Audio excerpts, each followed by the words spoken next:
उनका व्यवहार जो था बहुत सज्जन प्रवृत्ति का था। किसी की कोई प्रॉब्लम होती तो उसका सॉल्यूशन वो करते थे। उनका काम था फाइनेंस का।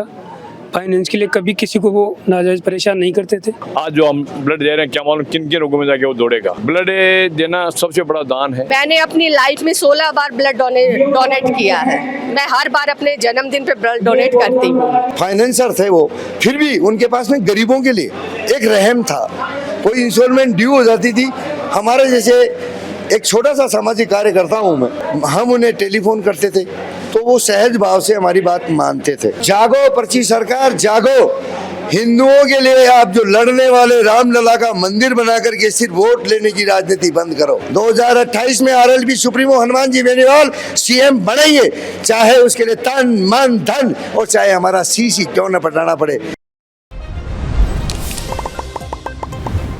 खम्बागणी राम राम सा, मैं दिलीप और जलको जयपुर पर एक बार फिर आप सभी का बहुत बहुत स्वागत है। चोमू का ईटा बोबजी गांव में आज आप मौजूद आज जड़े स्वर्गीय बोधूराम जी बराला की प्रथम पुण्यतिथि के ऊपर रक्तदान शिविर को आयोजन करे जा रहे है। अभी का मायने निःशुल्क आँखिया को भी इलाज करे जा रहे है। जो तमाम गाँव का मायने बड़ा बुजुर्ग लोग हो चाहे माताएं बहना हो चाहे बाकी लिए निःशुल्क रूप से जो है आकी पहली पुण्यतिथि के ऊपर आयोजन करे जा रही है। जी का मायने तमाम थे देख सको जो बड़ी संख्या का मायने लोग पहुंच रहे थे, जनप्रतिनिधि पहुंच रहे थे और बताई जा रही है कि पूर्व मंत्री भी अड़ा बाकी बात जो है वह सामने आ रही है।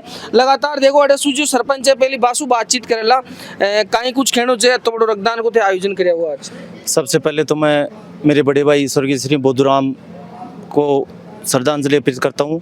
और आज यहाँ दूर दराज से सरपंचगण सभी जो पधारे, आमजन पधारे, इनका मैं तहे दिल से आपका सभी का हार्दिक स्वागत अभिनंदन करता हूँ कि इस पावन पर्व के ऊपर जो एक रक्तदान करके हर किसी की जान बचाई जा सके। क्योंकि ये पता नहीं रहता जो रक्तदान कर रहा है वो किसके काम में आएगा किसके नहीं आएगा, लेकिन ये पुण्य का काम है, इसमें बढ़ चढ़ के सभी को हिस्सा लेना चाहिए। जो यहाँ पे जनप्रतिनिधिगण सभी जो पधारे हैं इनका मैं बहुत बहुत आभारी हूँ और आपका सभी का बहुत बहुत शुक्रगुजार हूँ। जय हिंद जय भारत। बिल्कुल बिल्कुल, आप भी सरपंच हो, कहीं कुछ तो खेड़ो। बोधू जी बराला की पुण्यतिथि में आयोजित इस रक्तदान शिविर एवं नेत्र जांच चिकित्सा शिविर में सबसे पहले तो मैं बराला परिवार को बहुत बहुत धन्यवाद देना चाहता हूं जिन्होंने इस प्रकार का आयोजन किया। ग्रामीण क्षेत्र में ऐसे आयोजन बहुत ही कम देखने को मिलते हैं, लेकिन आज इसकी पहल जिस प्रकार बराला परिवार ने करी है बहुत धन्यवाद के पात्र हैं।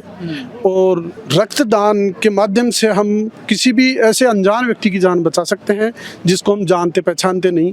और सामाजिक सरोकार में ऐसे कार्यक्रम होते रहने चाहिए। और पधारे हुए सभी ग्रामीण जनों एवं बाहर से पधारे जनप्रतिनिधि समाज बंधुओं को बहुत बहुत आभार, बहुत बहुत धन्यवाद। तो यहाँ बताया जाए जी कि बोधूराम जी चाहे पहली भी काफी सहयोग करे जा लोगों को, गरीब लोगों को पहले भी काफ़ी सहयोग करा था और भी सहयोगी अंकी फरम्बी जी जो फाइनेंस को काम जो गाँव जो आर्थिक स्थिति कमजोर जी बाद में मदद करे था, व्यापार में करे था, बहुत बढ़िया व्यापारी था।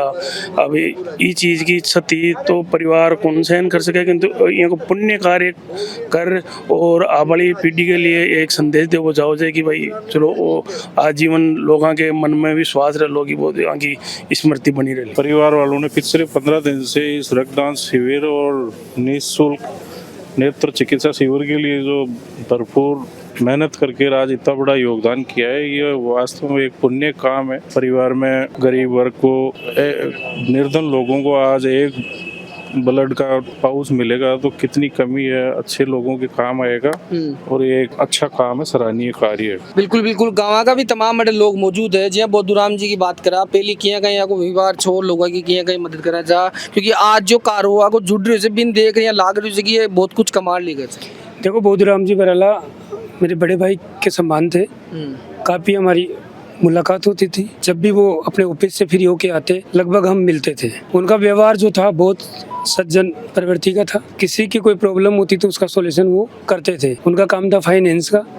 फाइनेंस के लिए कभी किसी को वो नाजायज परेशान नहीं करते थे। किस्त कोई एक टाइम पे दे रहा है तो ठीक है, नहीं दे रहा है तो उसको प्यार से बोलते थे। सज्जन और सरल स्वभाव के धनी थे, सबकी मदद कर बड़ा था। बिल्कुल सबकी साथ मिलजुल के चलने वाले व्यक्ति थे और अच्छे व्यक्तित्व के धनी थे। तमाम थे देख सको છો कि अडेसू जो गोविंदगढ़ का जो प्रधान है रामस्वरूप जी यादव वे भी श्रद्धांजलि समागम आए और आज बाको परिवार जो है गर्व महसूस कर रहे हो। तमाम बड़ा लोग आ रहे थे। प्रधान जी आप भी आए छो श्रद्धांजलि दे रहे छो, कहीं कुछ बोधुराम जी के लिए था को कहना छे?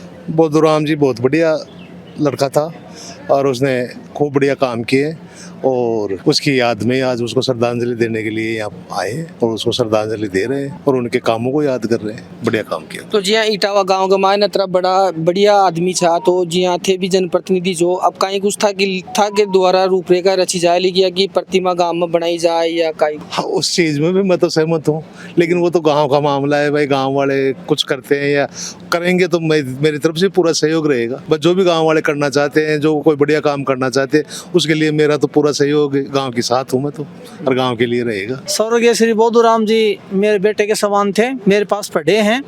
उनके इस पुण्यतिथि पे जो ये खूनदान का आयोजन किया गया है बहुत बड़ी बात है। बराला परिवार को मैं बहुत बहुत इसके लिए धन्यवाद देता हूं कि खूनदान महादान है और ये हमें ज़्यादा से ज़्यादा करना चाहिए। और ऐसे टाइम पे अगर हम खूनदान करते हैं तो पुण्य आत्मा को भी निश्चित रूप से बहुत कुछ इसका फायदा मिलता है। इस जलको जयपुर के माध्यम से ये कहना चाहूँगा कि ज़्यादा से ज़्यादा खूनदान करें। खूनदान महादान ये सबसे बड़ी बात है। पूर्व राज्य मंत्री बंसी जी अपने साथ में सर रक्तदान शिविर में पहुंचे हो बोधुराम जी का, हम कहीं कुछ आपको कहेंगे? ये रक्तदान शिविर स्वर्गीय बोधुराम जी प्रथम पुण्यतिथि पे किया जा रहा है। मैं तो रक्तदान शिविर के बारे में बोलूँगा, परिजनों के बारे में बोलूँगा कि इन्होंने हमारे बीच में बोधुराम जी नहीं रहे, इन उनको याद ताज़ा करने के लिए कई पुण्य कामों में काम आने वाले ब्लड जो दे रहे हैं, डोनेट कर रहे हैं।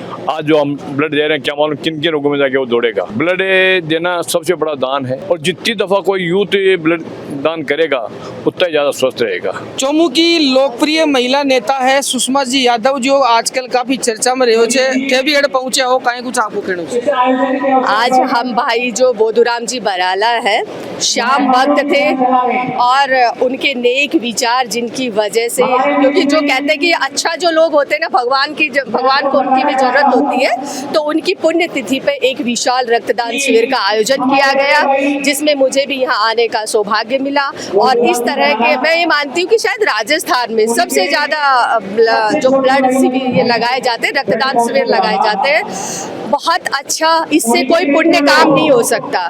जो चला जाता उसको तो हम नहीं बचा सकते क्योंकि भगवान की मर्जी के सामने इंसान की कुछ नहीं चलती, पर उनको हमारी आत्मा में, हमारी रूह में जिंदा रखते हुए इस तरह के जो प्रोग्राम किए जाते हैं, मैं बराला फैमिली को बहुत ज़्यादा साधुवाद धन्यवाद देना चाहती हूँ कि उन्होंने उनकी याद में एक इतना विशाल रक्तदान शिविर का आयोजन किया, क्योंकि एक रक्तदान किसी की बहुत 3 जनों की जान को बचाता है वो। तो एक बहुत ही अच्छा प्रोग्राम था और मुझे यहाँ बुलाया। धन्यवाद पूरी बराला फैमिली को इस तरह का प्रोग्राम्स ऑर्गेनाइज करने के लिए। जी आप भी महिला हो, तमाम महिलाएं ने भी अबार जी बताया जा रही रक्तदान करना चाहिए बढ़ चढ़ तो कहीं संदेश देवो चावला महिला सकता। देखिए मैंने अपनी लाइफ में 16 बार ब्लड डोनेट किया है। मैं हर बार अपने जन्मदिन पे ब्लड डोनेट करती हूँ, पर महिलाओं को भी करना चाहिए। पर थोड़े से महिलाओं में क्या होता है कि ब्लड की कमी रहती है, क्योंकि मंथली उनका ब्लड चला जाता है तो उनमें वैसे हीमोग्लोबिन कम रहता है। वैसे महिलाएं किसी चीज में कम नहीं है, ब्लड डोनेट भी करती है। आप हर जगह देखिए, करना चाहिए महिलाओं को ब्लड। जो स्वर्गीय श्री बोधुराम जी बराला थे वो एक अच्छे बंदे थे, फाइनेंसर थे वो, फिर भी उनके पास में गरीबों के लिए एक रहम था। कोई इंस्टॉलमेंट ड्यू हो जाती थी, हमारे जैसे एक छोटा सा सामाजिक कार्य करता हूँ मैं, हम उन्हें टेलीफोन करते थे तो वो सहज भाव से हमारी बात मानते थे। और उनके विचार मैं आज क्या वक्त करूं, क्योंकि वो इस दुनिया में है नहीं, लेकिन जहां भी वो सुन रहे होंगे तो शायद वो मेरे दिल की आवाज़ ज़रूर सुन रहे होंगे। इन जैसा 1000 बंदे इस बराला परिवार में पैदा हों, जो इस बराला परिवार का दीन और दुनिया में नाम हो। इनके विचार अच्छे थे, बोलते भी अच्छे थे और एक स्वाभिमान बंदा था। स्वाभिमान के लिए ये बंदा कहीं भी जाकर के खड़ा हो जाता था, जहाँ गरीबों की सहायता करनी होती थी, कोई गौ सेवा के लिए, इन सब चीज़ों में अग्रणीय थे। मैं 89 से चोमू रहा हूँ, 2007 तक 2017 तक मैं चोमू रहा हूँ। अब रिपीट भी हुआ था लेकिन शायद चोमू की पब्लिक मुझे चाहती नहीं, मेरा व्यापार नहीं चला, इसलिए मैंने व्यापार को पूर्णतः ही बंद कर दिया। और मैं मीडिया का भी, आप राजस्थान नहीं हिंदुस्तान के चौथे स्तंभ हो, मैं आपकी बड़ी इज्जत करता हूँ, लेकिन आपके द्वारा इतना जरूर कहूँगा, जागो पर्ची सरकार जागो। हिंदुओं के लिए आप जो लड़ने वाले रामलला का मंदिर बना करके सिर्फ वोट लेने की राजनीति बंद करो। अगर आप हकीकत में सनातन धर्म के रक्षक हो, 36 कौम के रक्षक हो, तो आपने श्रीमाधपुर में हनुमान जी का मंदिर क्यों तोड़ा, वो भी वहाँ मजिस्ट्रेटों के बीच में? क्यों? क्या अपराध कर दिया था उस मूर्ति ने? उनका जगह भी थी, सब कुछ था। उन दिनों को देख करके बाद में मेरे दिल से इस बीजेपी का जो मुझे गरूर था, सन 1971 में मैं जन्मा हूँ। 5 साल के मेरे पिताजी 84 के पटेल थे, वो मुझे पंचायतों में ले जाया करते थे। उनसे मैंने जो ज्ञान बटोरा था, जो प्रेम भाव बटोरा था, उन सब के अंदर मैंने बीजेपी को हमेशा सर्वोच्च माना गया था। लेकिन अब मैं उस बात का खंडन करता हूँ। बीजेपी जैसी सरकार 75 साल में कोई सरकार नहीं आई जो अब की बार राजस्थान में आई। परिवर्तन तो है। 2028 में RLB supremo Hanuman ji Beniwal CM बनेंगे, चाहे उसके लिए तन मन धन और चाहे हमारा शीश ही क्यों न पटाना पड़े। ये बादशाह वादा करके जा रहा है, वो बादशाह जो माँ कामाख्या देवी का दीवाना हूँ, पीरों का दीवाना हूँ, शीश के दानी का दीवाना हूँ, वीर तेजा भगत हूँ। अपने आप में एक सामाजिक कार्यकर्ता के तौर पे मीडिया के द्वारा मेरे आरएलपी के सिपाहियों से ये कहना चाहता हूँ, जाग जाओ, उठो। सोना गुनाह है, अब जागना है। कितनी साल? 3 साल। 3 साल जागने के बाद में आप आराम से 36 कौम को ये कह सकते हो कि आज हमारा शासन है और आप सुखी हो। कोई जातिवाद नहीं, कोई धर्म नहीं। मैं इतना ही कहूँगा कि आप चाहो, मीडिया चौथा स्तंभ है, आप चाहो उसे आसमान में पहुंचा सकते हो और आप चाहो तो उसे नदी में डाल सकते हो। इसीलिए मैं आपका साधुवाद करता हूं, जो आपने मेरे बाइट, मेरे जो शब्द जनता के पास पहुंचाने के लिए आपने मुझे समय दिया, उसके लिए मैं आपका और आपके चैनल का और आपकी टीम का तहे दिल से साधुवाद करता हूँ। बिल्कुल बिल्कुल। का नाम आपको? मेरा नाम गोपाल आर्य उर्फ बादशाह है। छोटा सा आदमी हूँ, अजीतगढ़ का रहने वाला हूँ, व्यापारी हूँ। लोग आज मुझे तस्कर भी कह रहे हैं, क्योंकि मैंने तेजाजी वगैरह के मंदिर में कुछ पत्थर दे दिए, मेरे वो किसी काम के नहीं थे। जब व्यापार ही मैंने बंद कर दिया तो उन पत्थरों का क्या करूँ? तो वो मुझे ये कहने लगे कि ये खरनाल गया है, नागौर गया है, तो ये अफीम का व्यापार करने लग गया, तस्करी करने लग गया। मैं ईश्वर को साक्षी मान करके कहता हूँ, ना मैंने कभी 2 नंबर किया है, ना मैं करूँगा और ना मेरे ब्लड में करने दूंगा।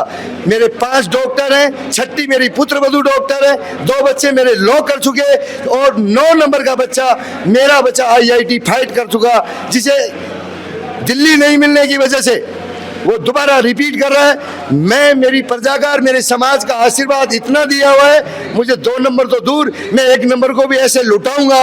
अगर मालिक ने मुझे जिंदा रखा तो मैं मीडिया को कह दूंगा, आज मेरे पास ये कागज के टुकड़े गरीबों को लुटाने के लिए बहुत है। इसलिए मैं किसी जाति से, किसी से भी संबोधित नहीं करना चाहता। मैं आर्य लगाता हूँ। बहुत से लोग पूछते हैं आप किस जाति से हो? जन्म मैंने जाट भी लिया है, लेकिन मैं उस परिवार से हूँ बादशाह, और जो जोखा पटेल थे, अलाउद्दीन खिलजी को धूल चटाई दी।